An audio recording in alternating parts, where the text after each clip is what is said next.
নমস্কার। গল্প pen friend, কলমে রনেন বসু। এখন তো ফেসবুক ফ্রেন্ডের যুগ। দূর দূরান্তর প্রান্তের বন্ধুরা এখন তো হাতের মুঠিতে। মোবাইলের দৌলতে সবাই সবার ছবি দেখতে পায়, যদিও কেউই কারোর পুরো জানি না। তবুও পরিচয় তো একটা হয়ই।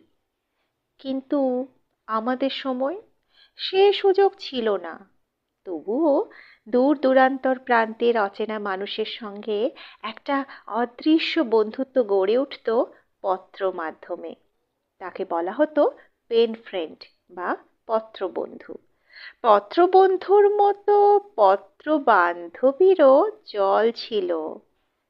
তখনকার কালে পত্রবন্ধু ক্লাব নামে অনেক সংগঠন ছিল। তারা নিয়মিত কাগজে বিজ্ঞাপন দিয়ে পত্রবন্ধু হবার জন্য আমন্ত্রণ জানাতো। এর জন্য কোনো ফি নিত কি না এতদিন বাদে তা আর মনে নেই। হয়তো কলেজে পড়ার সময় আমিও যোগাযোগ করেছিলাম।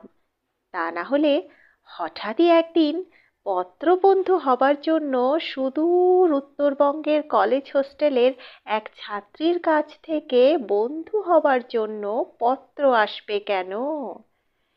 একটা দুটো নয়, 15 দিনের মধ্যে পর পর তিনটে পত্র। শেষেরটা তো রাগ ঝাল অভিমান ভরা পত্র। এই পত্রের জবাব না পেলে আমি আর কোনো পত্রই দেব না। জানি না আপনি কোনো রাজপুত্র না সিনেমার হিরো, সে যাই হন, এটাই শেষ। এদিকে আমার অবস্থা হয়েছে শাঁখের করাত। কি উত্তর দেব? কোনোদিন কোনো মেয়েকে কোনো পত্রই তো দিইনি।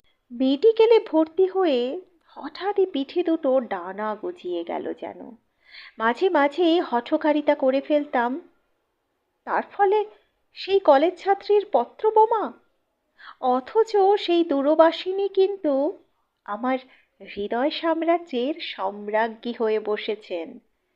মনে মনে তাঁর কল্পনার ছবিও এঁকে ফেললাম। টেবিলে বসে পত্র লিখতে লিখতে হাতের বাজুতে মাথা রেখে শূন্য দৃষ্টিতে হয়তো আমাকেই ভাবছে। সামনে চিঠি লেখার প্যাড, হাতে কলম, আমার হৃদয়ের সম্রাজ্ঞী। শেষে আমিও এক পত্র লিখে পাঠিয়ে দিলাম।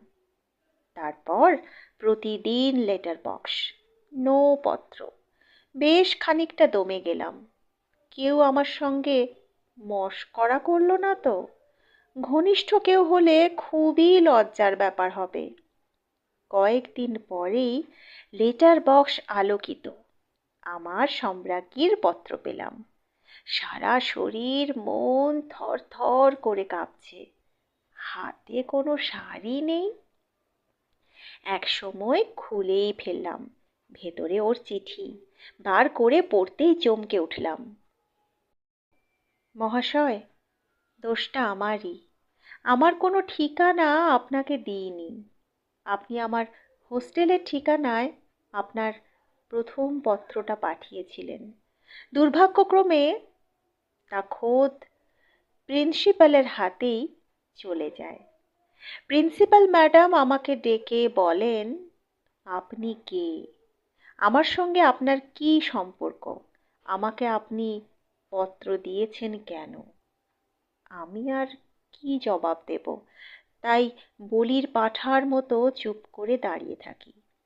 শেষে আমাকে আদেশ করলেন, আপনাকে সশরীরে ওনার সামনে উপস্থিত হয়ে চিঠিটা পড়ে দিয়ে যেতে হবে, কারণ আপনার হাতের লেখা মুদিওয়ালার লেখার মতোই দুর্বোধ্য।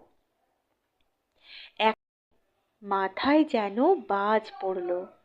চিঠি পাঠালেই হবে না, গিয়ে আবার পড়ে দিতে হবে? তারপর নাক কান মুলে ওকে আর চিঠি পাঠাইনি।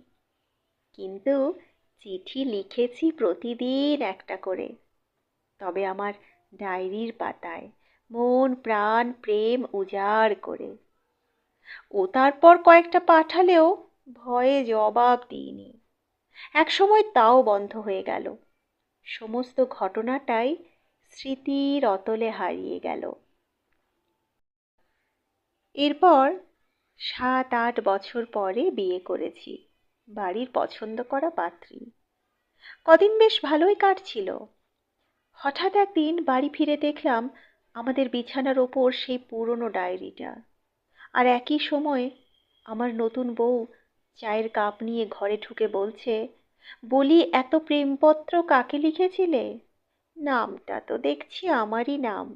প্রিন্সিপালের ভয়ে চিঠি পাঠাতে আর সাহস করনি, কিন্তু প্রেম নিবেদন করেছো ডায়েরির পাতায়। আমার জনম সার্থক গো। ডায়েরির কটা পাতা উল্টে পাল্টে বলল, আগে হাতের লেখাগুলো ছিল মুদিওয়ালার মতো, এখন হয়েছে ডাক্তার বাবুদের মতো। ডাক্তার বাবুর কম্পাউন্ডার ছাড়া তো কেউ পড়তে পারবে না। ওনাকে একদিন পাঠিয়ে দিও তো, পড়িয়ে নেব। বলে হাসিতে ফেটে পড়ল।